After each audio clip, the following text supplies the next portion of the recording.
So, the drive for Italian unification was stalled in 1860 when the French pulled out of their alliance with Piedmont Sardinia, made a separate peace with Austria.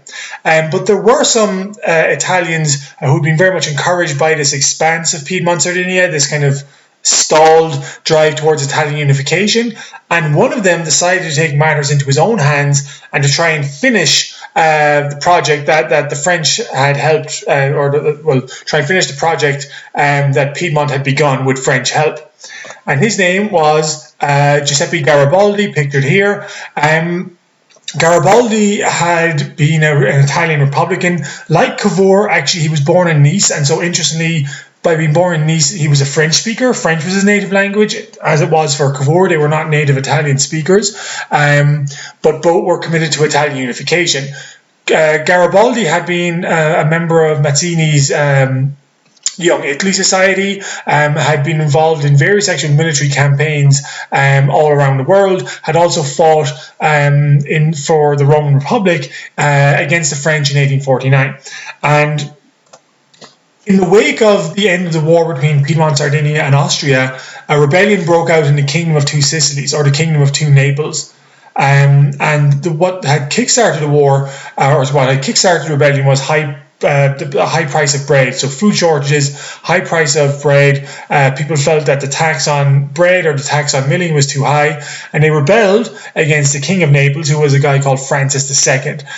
So the rebellion initially wasn't so much about Italian unification, but Garibaldi believed this was an opportunity that if he could overthrow the King of Naples, he could then try and unite this kingdom with Piedmont Sardinia's expanding kingdom, taking another big step towards Italian unification. So in the spring of 1860, so just shortly after the war between Austria and Piedmont Sardinia had concluded, Garibaldi and 1,000 supporters, so a pretty small force, wearing red shirts, landed in Sicily to help the peasant rebels against the King of Naples.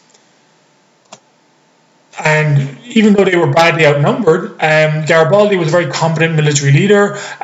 His forces were much better motivated than those people, than the Royal Army of Naples. And quite quickly it became evident that the Kingdom of Naples was about to be overthrown, that Francis II would not hold on to power, and that Garibaldi would succeed in his mission of conquering Naples, or the Kingdom of Two Sicilies.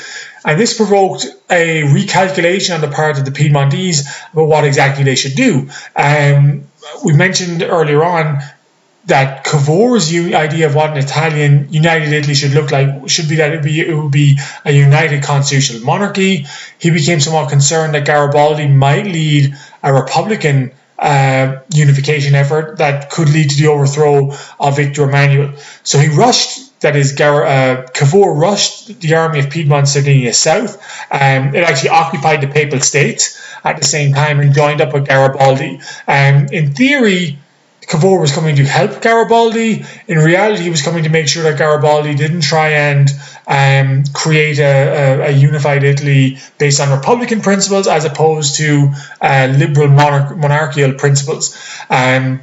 So Cavour conquers the Papal States. They actually push the army of the Pope back into Rome. Naples has fallen, and Garibaldi, while he was a Republican, he was a committed Italian nationalist first and foremost, and he was willing to give over the territory he had conquered to the Piedmontese, in effect to add Naples to the Kingdom of Piedmont Sardinia.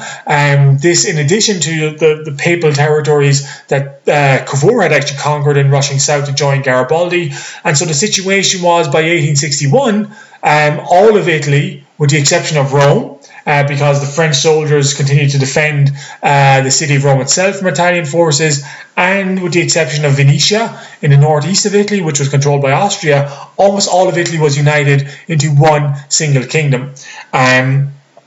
Garibaldi himself went into retirement, feeling that he had mostly achieved most of his work. Cavour actually died shortly afterwards. Interesting about Garibaldi, there's a persistent rumor, sadly not true, but an interesting one, that Abraham Lincoln offered command of the Union armies to Giuseppe Garibaldi in the American Civil War in 1861. Not true, unfortunately, but it does reflect the fact of Garibaldi's kind of global standing as a competent military leader and a great warrior as well. So Garibaldi is very much one of the heroes of Italy to this day. One of the most famous quotes associated with the unification of Italy. So after 1860 or in 1861, Victor Emmanuel, the King of Piedmont and Sardinia, proclaimed himself to be the King of Italy. And Italy at this stage is broadly considered to be united, albeit there were still some parts of the Italian peninsula, Rome and Venetia, that were not under Victor Emmanuel's rule. But one of the statesmen in the New Italy, a guy called Massimo d'Azeglio, who had been Prime Minister in Piedmont Sardinia before Cavour, his famous quote was, "We have made Italy, now we must make Italians." The idea being that Italy was something of an abstract concept that most people in Italy didn't maybe feel have a deep sense of a unified single culture that they shared with the rest of the peninsula. There were actually referendums that took place in Naples, took place in Sicily, took place in the Papal States to show approval from these areas to be annexed into Piedmont, Sardinia, to join this new Italy, and in all cases, the vast majority of the vote was in favour of unification. So it shows that while Italian unification might have been a hazy concept, it was something that was popularly supported in all corners of Italy. What led to the completion of Italian unification? So a couple of conflicts which we'll say more about later on in this lecture. In 1866, Austria went to war with Prussia, and Italy took advantage of this to essentially conquer Venetia, as the Austrians had to pull their troops out to fight an unsuccessful war against the Prussians.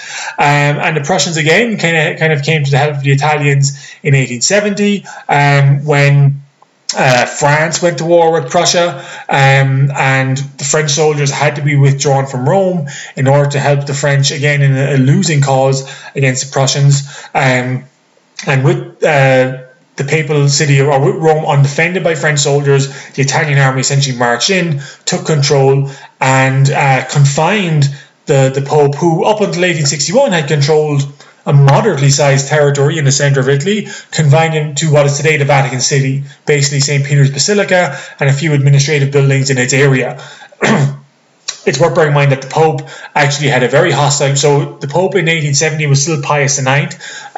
He was deeply upset at the loss of the papal territories. And there was a pretty hostile relationship between the Vatican and Italy into the 20th century, that essentially the papacy for a long time refused to acknowledge the legitimacy of the Italian the emergence of Italy, and particularly the fact that Italy had seized most of the papal states, and indeed most of Rome, from papal authority. So that is how essentially Italy was united, again, a slightly piecemeal fashion over the course of the 1860s. The next country we want to talk about is Germany. So this is a map of Germany in 1830s, and I apologize, it's in German. I only showed you to kind of stress the fact, so even though it's in German, you certainly get a sense of the political division within Germany itself, the various colours showing that in this period there were 39 different German states. So it was far more divided compared to Italy, albeit most of those German states were united. I mean, there was a few. You can see Prussia in blue, one of the largest, Austria in yellow in the south, some large German states, but in general a great deal of political division. So let's talk a little bit again about Germany. So unlike Italy, Germany did not have have a historical past of being a united political unit at any time in its history. So Italy had once been united under Roman rule. Germany had never really been united into a single political entity. And as recently as 1806, it had been divided into about 300 different states. And in fact, if you go back further, if you go back into the Middle Ages, there were times when Germany was divided into almost 1,000 different states. So Germany really had a long history of being subdivided into small little states. 300 states in 1806. Many of these states were consolidated during the Napoleonic Wars, and the result being that with the Congress of Vienna, when the various German states emerged to become independent from French rule, we were left with about 39 different states. So over time, the number of states in Germany is shrinking and shrinking, but still in the middle of the 19th century, still politically divided. There was, however, a strong sense of Germany as a geographic area, as a single linguistic and cultural area. Certainly there are differences in German dialects as well, but there was a tradition of a high German or standard German language that at least most educated people across the various German states were able to speak. So it had perhaps a better sense of being culturally united, linguistically united than Italy had been, albeit there were different German dialects, local dialects that could be quite difficult for people of different dialect speakers to understand. The Napoleonic invasion had a decisive effect on the emergence of German nationalism, and for most of German history, while German culture existed, there was a great deal of deference to French culture, in particular French culture being seen aristocratic and desirable, especially the French language. And there were many German nobles who spoke both French and German. Perhaps the most famous example was Frederick the Great, King of Prussia, who was very much a Francophile, that is a lover of all things French. But the invasion of Napoleon into the German states in the early 19th century had aroused German patriotism, had certainly led to a kind of growing discontent or a growing kind of rejection of French culture as a high culture amongst German aristocrats. It had also shown to the Germans what was possible. That is, the power, the strength of France as a united country under a single centralized government had awakened German nationalists to the possibility of what Germany could look like if it was able to unite under a common ruler as well. And it's worth bearing in mind, I was losing my train of thought here slightly, what I want to say about German patriotism. Oh yes, in an earlier class course we read Fichte's address to the German nation. That was in 1806. So again, his call for kind of German unification, which we read in class, took place in the middle of the Napoleonic invasion.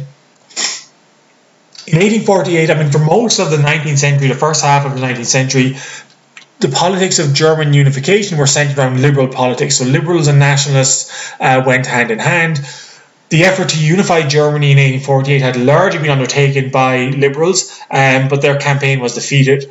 And what German nationalists realized after 1848 was that realistically Germany will only ever be united under Prussia or Austria. Both of those are conservative monarchies. So it was difficult for liberal nationalists to see how Germany would be united without essentially a conservative monarchy taking the lead. And in that sense, German liberals would have to decide whether their nationalist credentials or their liberal credentials were more important if they ever wanted to see a united Germany.